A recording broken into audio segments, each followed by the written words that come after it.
In the diverse family of Rolex, watches like the Submariner, the Daytona, and the GMT command the majority of attention with their muscular sports styling and bold color options. They epitomize style and substance.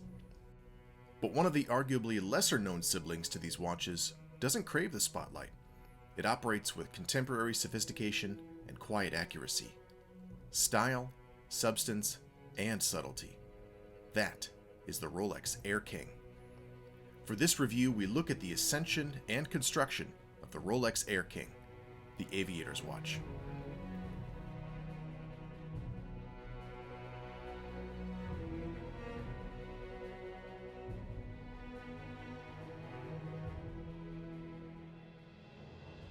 Like the name suggests, the Air-King is a watch made for flying.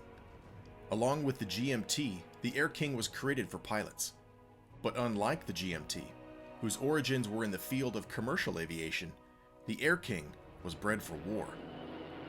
It was World War II, 1940. Nazi Germany had the Allied forces on the run. That summer, France fell to the German forces, leaving the western front of Europe to be defended almost exclusively by the British. The German Air Force, the Luftwaffe, staged an all-out air assault on the island nation, known as the Blitz. For 4 punishing months, the Royal Air Force of the UK, or RAF, held back the Luftwaffe until they cut their losses and retreated on Halloween 1940. The Battle of Britain had come to an end. This victory by the RAF came at an immense cost to the military and people of Britain, but ushered a major turnaround in the morale of the Allies and ultimately the outcome of the war. To thank the RAF pilots who fought so bravely to protect Britain, Rolex commissioned 3 watches in their honor: the Air Lion, the Air Tiger, and the Air Giant. These timepieces were designed with aviation in mind and given to many RAF pilots as small tokens of appreciation for defending the Allied cause. The Air Series timepieces were well respected by pilots. Compared to their standard issue military watches, the Rolex Oyster cases were more durable, the movements were more reliable, and the cases were larger and easier to read. In 1945, Rolex combined all of these best aspects and released the next generation of the Pilot series, the Air-King. The reference 4925 was understated and featured a 34mm case, which was considered large at the time. It featured a cream dial, even-numbered Arabic numerals, and a manual wound movement by Hunter. Through the remainder of the 20th century, the Air-King went through many of the same changes as other Rolexes. Third-party movements were replaced by in-house calibers, acrylic crystals were replaced by sapphire, and so on. But the Air-King maintained its inconspicuous aesthetic throughout, opting to slowly and carefully transition looks. Stick hour markers replaced Arabic numerals in the 1950s, then a 3, 6, and 9 returned in 1989. The next decade gave us the so-called engine-turned bezel, and in 2007, the bezel was fluted, and the watch finally became an official chronometer. Curiously, the Air-King was decommissioned in 2014 and replaced by a new Oyster Perpetual, another quote-unquote entry-level watch. Rolex then took the next 2 years to rethink and redesign their original Aviator's watch, and in 2016, the reference 11-6900 Air-King was relaunched and fully entered the modern age.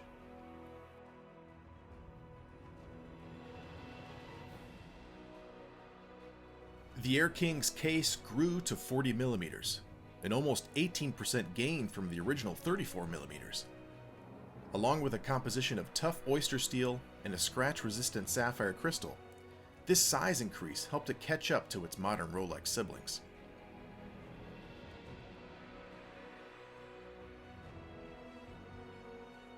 The crown on the reference 11-6900 screws down and sports Rolex's twin-lock gaskets, keeping water out of the movement down to a depth of 100 meters, or 330 feet.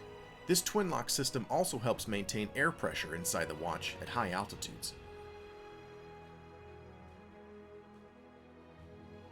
A smooth, polished bezel rounds out the minimalistic design of the watch's exterior, a nod to the understated aesthetic of the Air-King's lineage. Where the Air-King really soars, it's in its dial. A stark change from Air-King dials of the past. This dial's deep black color contrasts vividly against the silvery steel of the case. As a throwback to the Air-King designs of the 1950s, the reference 11-6900 dons oversized numerals at 3, 6, and 9, a minute scale for precise navigational readings, and the classic Air-King name on the lower half. The second hand and the Rolex name appear in green, while the 12 o'clock arrow and all three hands glow in chromolite blue.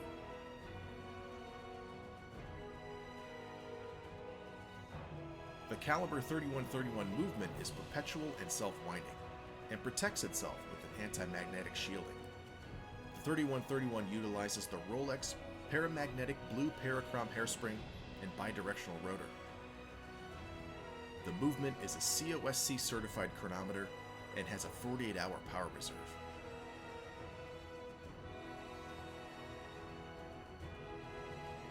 The reference 11-6900 is worn with an oyster steel bracelet, first seen on the Air-King reference 5500 back in 1957. This modern version holds with flat, 3-piece links and an easy link 5mm comfort extension on the oyster clasp. The time has really flown by for the humble Rolex Air-King. After helping defend the skies with the Royal Air Force in World War II, this hard-working watch earned its place among the ranks of the most refined Rolex timepieces. And for being one of Rolex's more reasonably priced watches, the Air-King is anything but entry-level. Keep those views, comments, and subscriptions coming. We love making these videos and couldn't do it without you guys, so thanks. Check out everestbands.com for replacement straps and accessories for your Air-King. Until next time.